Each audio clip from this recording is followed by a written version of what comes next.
ఇటు తెలంగాణ రాష్ట్రం, ఇటు ఆంధ్ర పుష్కర స్థానాలకు వచ్చేస్తున్నటువంటి భక్తాదులకు అంటే తెలంగాణ ప్రభుత్వం తరఫున, తెలంగాణ పోలీసుల తరఫున మీరు ఎలాంటి సహకారం అందిస్తున్నారు? మేము ఇక్కడ రాజోలి పుష్కర ఘాటు అత్యంత ఇంపార్టెంట్ అయిన పుష్కర ఘాటుగా భావించి, ఎందుకంటే ఇక్కడ రాజోలి డ్యామ్ ఉన్నందున ఆ డ్యామ్కి వెళ్ళి గేట్లు లేపినందున భక్తులు ఎక్కువగా వస్తారనే ఉద్దేశంతో దాదాపు 200 మంది ఫోర్స్ తోటి ఇక్కడ అన్ని విధాల బందోబస్తును అరేంజ్ చేయడం జరిగింది. దానికి తగ్గట్టుగానే పబ్లిక్ కూడా ఎక్కువ మొత్తంలో రావడం జరుగుతుంది. మోరెవర్ ఇక్కడ కర్నూలు ఘాట్లు మొత్తము మునగడానికి అవకాశం లేనందున ఎక్కువగా పబ్లిక్ ఇక్కడ వస్తున్నారు. మేము కోవిడ్ నిబంధనల ప్రకారం మాత్రమే భక్తులను మేము అనుమతిస్తున్నాము.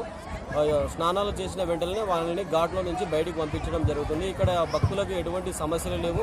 వాళ్ళకు వాటర్ కానీ మినిమం నీడ్స్ ఏవైతే ఉన్నాయో అవన్నీ అరేంజ్ చేయడం జరిగింది. ఈ పిండ ప్రదానం చేసేటోళ్ళు కూడా వాళ్ళు కూడా పిండ ప్రదానాలు చేస్తున్నారు. భక్తులు చాలా సంతోషంగా ఉన్నారు. ఇక్కడ వైకుంఠ నారాయణ స్వామి టెంపుల్ ఉంది, దాన్ని కూడా దర్శించుకుంటున్నారు భక్తులు. సో భక్తులకు ఎటువంటి సమస్యలు లేక మేము చూసుకుంటున్నాం. అంటే ఈరోజు అంటే 3 days ఉండడం వల్ల అంటే జనాలు ఎలా పెరుగుతున్నారు? ఈరోజు సండే కావడం వల్ల పబ్లిక్ ఎక్కువగా ఉన్నది. ఈరోజు చాలా ఎక్కువగా వస్తున్నారు. సో వారికి ఎటువంటి ఇబ్బందులు లేకుండా మేము చూసుకోవడం జరుగుతూ ఉన్నది.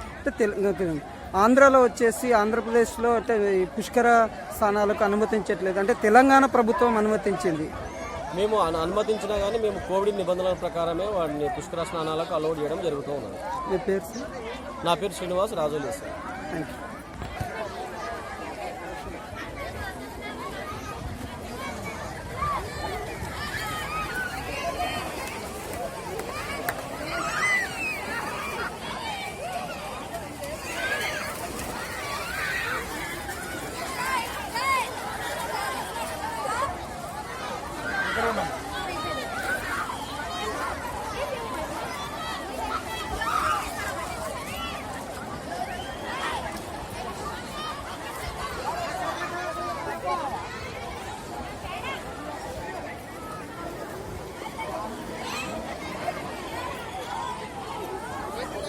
మట్టి దగ్గర వారికి